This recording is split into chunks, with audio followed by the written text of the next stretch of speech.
As luzes fluorescentes do pronto-socorro São Mateus zumbiam com um brilho frio e estéril, que parecia sugar todo o calor do ar. Eram 2h37 da manhã, aquela hora morta, quando a noite parecia mais pesada, e até o café tinha gosto de arrependimento.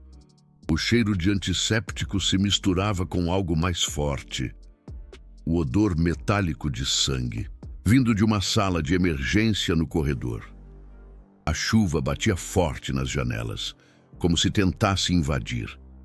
E em algum lugar na sala de espera, um bebê chorava em curtos e exaustos rompantes.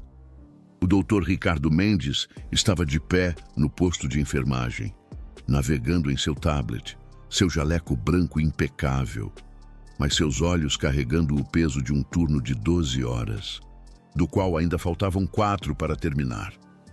As portas automáticas se abriram com um sibilo, deixando entrar uma brisa fria de outono e o inconfundível estrondo de motores de moto, vindo do estacionamento.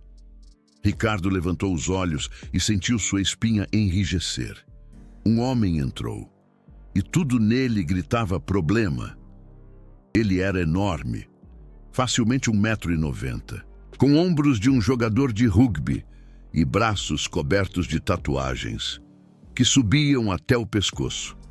Seu colete de couro estava encharcado da chuva, e mesmo a 6 metros de distância, Ricardo podia ver os emblemas dos motoqueiros do asfalto, brilhando em vermelho e branco. O rosto do homem era castigado, linhas duras esculpidas por anos de algo que Ricardo não queria imaginar. Um corte profundo atravessava seu antebraço, gotejando sangue no piso polido do hospital. Se você acredita em justiça, segundas chances e tratar cada pessoa com dignidade, então, por favor, curta, comente, compartilhe e se inscreva neste canal. Diga nos comentários de onde você está assistindo hoje à noite, porque histórias como esta nos lembram que, às vezes, as pessoas que julgamos mais duramente são as que mais merecem nosso respeito. O motoqueiro se aproximou da recepção e Ricardo o interceptou antes que ele pudesse alcançar a enfermeira. Seu nome era Marcelo Rocha. Embora Ricardo não soubesse disso ainda, e ele não se daria ao trabalho de perguntar, Marcelo segurava o braço sangrando contra o peito, seu rosto tenso de dor, mas sua voz calma. Ele disse que precisava de pontos, que havia se cortado em algum metal durante um passeio beneficente. Ricardo olhou para ele, para as tatuagens, o colete, as mãos ásperas, e tomou sua decisão em 3 segundos. Ele disse à enfermeira para chamar a segurança. Ele disse que aquilo parecia violência de gangue e que eles tinham um protocolo. Ele olhou Marcelo nos olhos e disse que não trataria nenhum criminoso em seu pronto-socorro. Sua voz era alta o suficiente para que metade da sala de espera se virasse para encarar. Marcelo não se intimidou. Ele apenas olhou para Ricardo com algo que não era raiva, mas algo mais próximo de decepção. Como se ele já tivesse visto esse filme muitas vezes antes. Ele perguntou a Ricardo se ele tinha certeza disso. Ricardo cruzou os braços e disse: absolutamente. A segurança poderia escoltá-lo para fora, ou ele poderia sair sozinho. De qualquer forma, ele não seria tratado ali. Marcelo assentiu lentamente. Ele enfiou a mão no bolso do colete e Ricardo se tensionou. Mas o que saiu foi apenas uma carteira de couro gasta. Marcelo tirou um cartão de visita e o colocou gentilmente no balcão.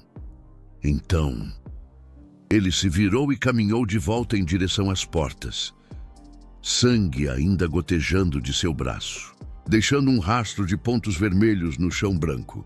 A enfermeira pegou o cartão primeiro. Seu rosto empalideceu.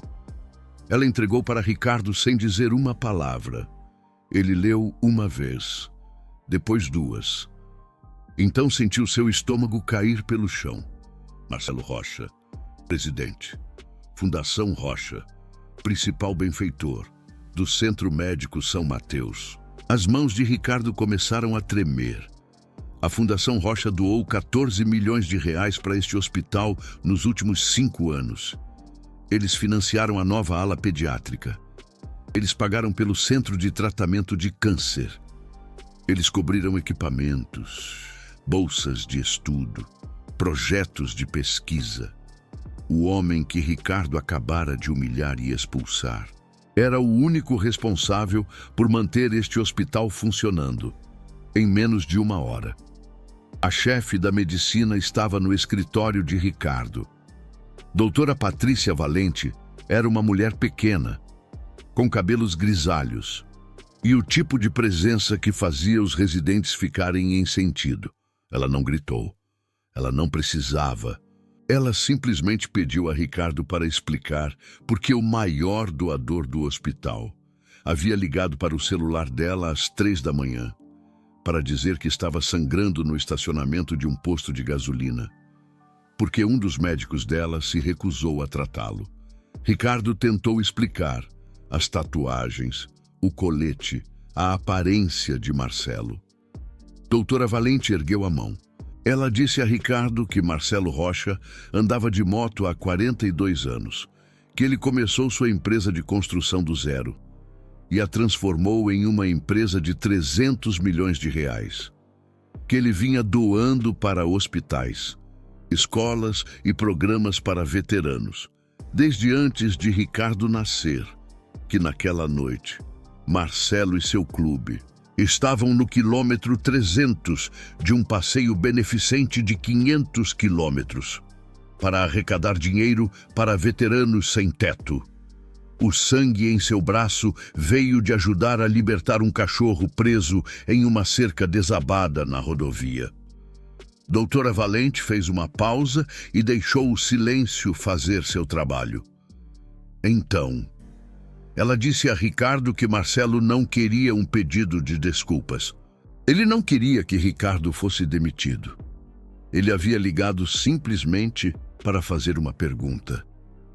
Ele queria saber se era assim que todos os pacientes que pareciam diferentes eram tratados no São Mateus. Porque se fosse, ele disse, talvez seus 14 milhões de reais devessem ir para algum lugar que se lembrasse do que a cura realmente significava. Na manhã seguinte, Ricardo estava parado do lado de fora de uma pequena oficina de motos, na periferia da cidade. Seu jaleco branco havia sumido, substituído por um suéter comum, e ele nunca se sentiu tão exposto em sua vida. Marcelo estava lá dentro, seu braço agora devidamente enfaixado, trabalhando em uma moto antiga com uma mão. Ricardo atravessou a porta e Marcelo olhou para cima, mas não disse nada. Ricardo disse que sentia muito, não por causa do dinheiro, não por causa de seu emprego, mas porque ele havia olhado para um homem sangrando e visto um rótulo em vez de uma pessoa. Ele havia esquecido porque se tornou médico em primeiro lugar.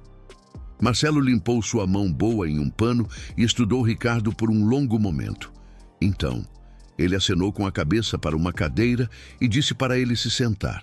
Ele disse que, quando tinha 23 anos, um médico se recusou a tratar sua mãe, porque ela não tinha seguro. Ela morreu em uma sala de espera, enquanto a papelada era organizada. Foi por isso que ele doou. Não por edifícios ou nomes em placas, mas para que ninguém nunca sentisse o que ele sentiu naquela noite. Ele disse a Ricardo que não precisava de seu pedido de desculpas. O que ele precisava era que Ricardo prometesse que a próxima pessoa que entrasse por aquelas portas do pronto-socorro, não importa como ela se parecesse, seria tratada como um ser humano. Os olhos de Ricardo arderam com lágrimas que ele não tentou esconder. Ele deu a Marcelo sua palavra. E antes de terminarmos, temos um pedido especial para você. Comente abaixo com as palavras: respeito não tem código de vestimenta. para mostrar que você se posiciona contra o preconceito em todas as suas formas. Por quê? Às vezes, a pessoa que julgamos como perigosa é a mesma pessoa que tem salvado vidas silenciosamente o tempo todo. Deixe seu like, se inscreva no canal, para nunca perder uma história que nos lembre que o verdadeiro caráter jamais se resume ao que vestimos, mas sim ao que fazemos quando ninguém está olhando. Ouça essa história e compartilhe para que mais pessoas possam se inspirar.